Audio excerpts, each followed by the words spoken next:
Welcome to Ask Prep, your trusted companion for UPSC and IAS preparation. Today, we delve into one of the most significant chapters of Indian history, the British conquest of India. This narrative unfolds a story of political intrigue, economic exploitation, and cultural transformation that shaped the destiny of a subcontinent. The tale begins in the early 17th century when the British East India Company arrived in India ostensibly for trade. With the Mughal Empire at its zenith under Akbar, the British were mere traders, vying for a foothold among other European powers like the Portuguese and the Dutch. However, as the Mughal Empire began to decline after Aurangzeb's reign, the stage was set for the company to transition from merchants to rulers. One of the pivotal moments in this transformation was the Battle of Plassey in 1757. Robert Clive, leading the British East India Company, secured a decisive victory over the Nawab of Bengal, Sirajuddaula. This battle was not just a military conquest, it was a masterstroke of diplomacy and betrayal, with key local allies like Mir Jafar tipping the scales in favor of the British. This victory granted the British control over Bengal, India's richest province, and marked the beginning of their political dominance. The consolidation of British power continued with the Battle of Buxar in 1764. This clash further weakened Indian rulers and allowed the British to secure the Diwani rights, or the authority to collect revenue, over Bengal, Bihar, and Odisha. With economic power firmly in their grasp, the British fortified their political position. The British systematically used a combination of military force and diplomacy to conquer more territories. The doctrine of subsidiary alliances, introduced by Lord Wellesley, ensured that Indian rulers remained under British control by maintaining British troops in their territories. This policy weakened the sovereignty of Indian states and gradually brought them under British rule. As the company expanded its influence, it encountered resistance from powerful regional powers like Mysore, led by Hyder Ali and his son Tipu Sultan, and the Marathas. The Anglo-Mysore Wars and the Anglo-Maratha Wars were fierce struggles that showcased the resilience of Indian rulers.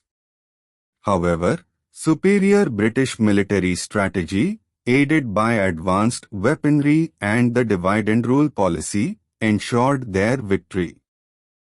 The resistance to British rule, while fragmented, sowed the seeds of nationalism.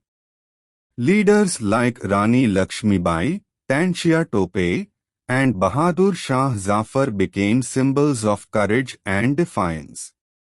Although the revolt of 1857 failed to overthrow British rule, it ignited a spirit of unity among Indians that later fueled the independence movement. By the late 19th century, a new wave of reformers and leaders emerged, advocating for self-rule. The socio-economic changes introduced by the British, though exploitative, also inadvertently created a class of educated Indians who began to question colonial authority. This period saw the rise of organizations like the Indian National Congress, which played a pivotal role in India's freedom struggle.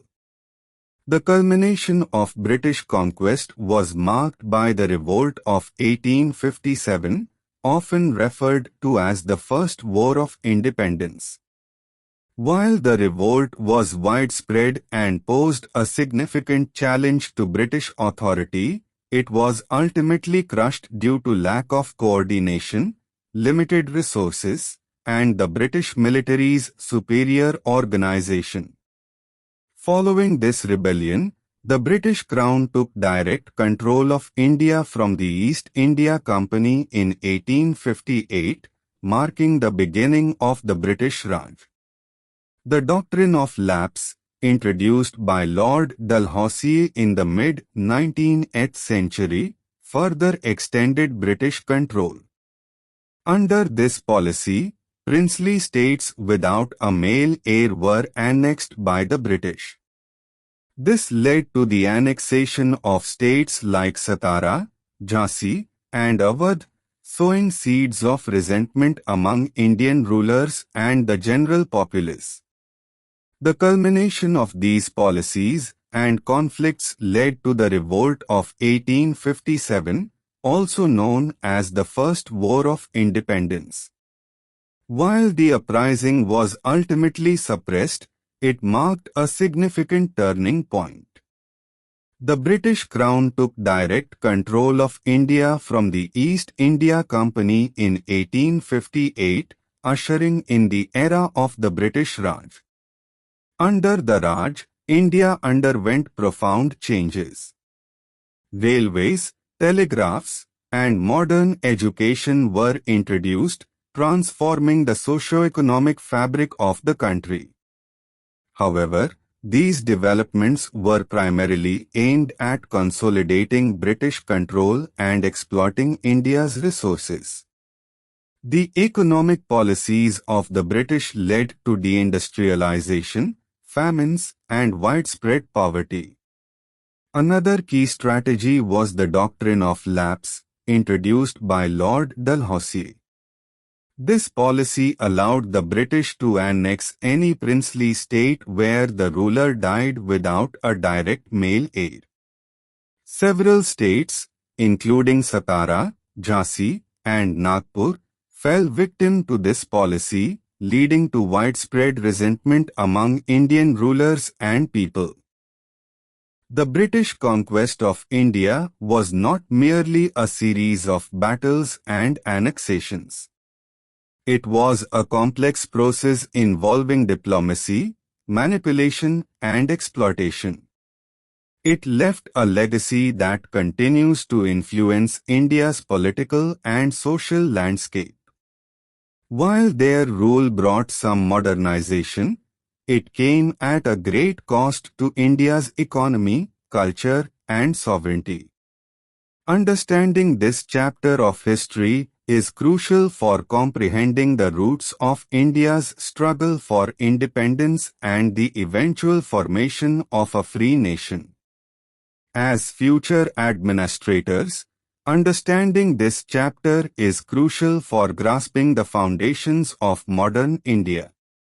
It is a reminder of the resilience of our people and the importance of leadership, unity, and vision in shaping a nation's destiny. Thank you for joining us on this journey through history. Stay tuned to Ask Prep for more such insightful content. Until next time, keep learning and keep growing.